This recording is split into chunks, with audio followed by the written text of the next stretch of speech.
Okay, we are back home now, and what we're going to do is I've drawn up a bit of a couple of diagrams in order to be able to get our head around what we covered up on the hill there. So I'm going to break this up into 5 different points because there's a lot to cover, and we want to make sure I go through this methodically to make sure you understand each one of the processes that we just had a look at up on the hill. One of them is the fact that the first thing we want to have a look at is find out why the Earth is actually on an angle of 23.5 degrees. Now, around about 4.5 billion years ago, when the Earth was forming, there was another planet the size of Mars collided into it.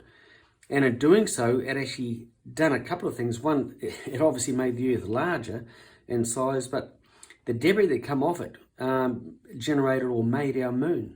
So our moon was made as a result of that collision. The other thing that did it and relates to what we're talking about is the fact that it knocked the Earth on its axis of straight up and down to that angle of 23.5 degrees. And in doing so, it gave us our seasons. So because we've tilted over on an angle like this, the position of where the sun is in relationship to the Earth is actually over on that angle. So we've got the Tropic of Cancer in the northern hemisphere and the Tropic of Capricorn down in the southern hemisphere, and they are the closest to the sun and the furthest away from the sun at different times of the year, 6 months apart. So those 6 monthly intervals are basically giving us our summer solstice and our winter solstice. To get a better appreciation of what we mean by when we're looking at the fact that the Earth is closest to the sun in the northern hemisphere and the southern hemisphere at different or 6 monthly intervals apart, I've drawn the other diagram over here, which is hopefully going to make it a little bit easier to understand what we mean by that. The sun is located in the middle, and these are the phases that the Earth is actually traveling as it passes around the sun. We're looking from a view from the top down. Ordinarily, that's going to be on its side. But we're just trying to get our head around the different phases and time frames where the Earth is in relationship to the sun. Now, the very first photo that we took was on our winter solstice down here. So if we refer back to that original drawing, there is our winter solstice. So the sun is coming up in that position there.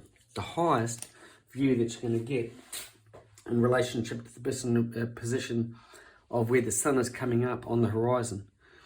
Now, we are looking at the sun, and the sun is on this side of the Earth.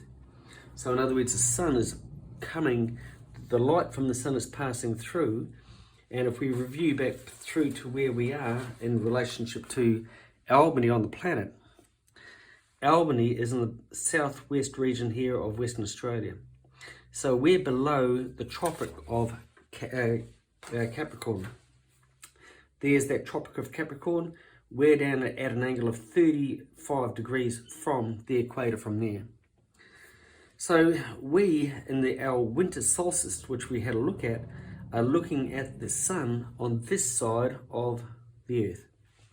So there's a sun beam passing through here, and we're looking towards the sun in the morning on June the 21st. So the sun is coming up in a beam from the sun to us down here in Albany. We're looking at on an angle or position on the horizon there. So the position where that's coming up is there. 6 months later, what we have done is actually moved from there around to here. So our summer solstice, where now the sun is looking at we're looking at the sun on this side. So the beam or the light from the sun is passing through, and we're looking at the sun now on the other side of the Earth, looking towards the sunrise, and we're looking at a position on the horizon that is much lower in comparison. So if we have a look at where the sun comes up on our summer solstice, it is there. our winter solstice is way over here, and we've gone around to a position on the horizon there, much further south. And so if we have a look at the position from there, which is there, to there, we've got that angle there, which is huge. We've got a massive variation in its position as to where it comes up on the sun. It comes up on the horizon. And that gives us our time frame. The other thing that's based on that is the fact that if we have a look at the distance from where this the Earth rotates around the sun, it rotates at an angle of 30 degrees for every month.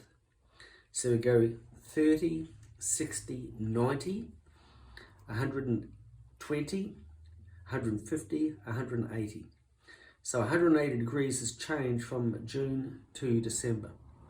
And every one of those 30 degree increments is the same as it travels around.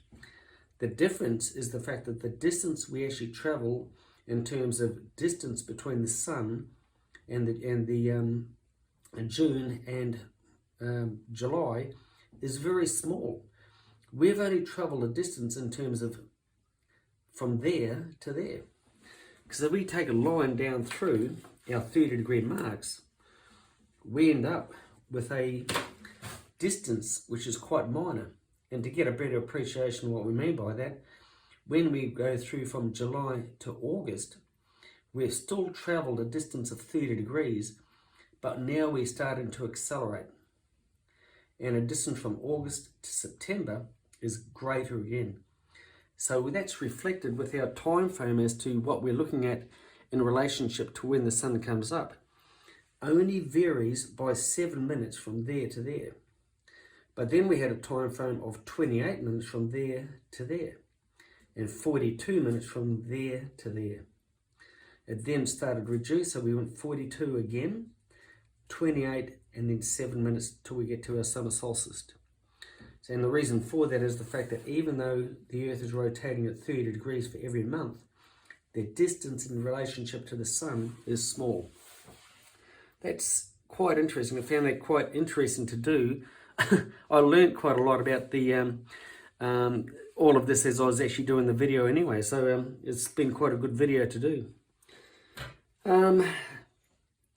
The other thing is the fact that the time frame when the sun comes up varies, and the sun come up on our winter solstice on June at 7:17, so 7:15.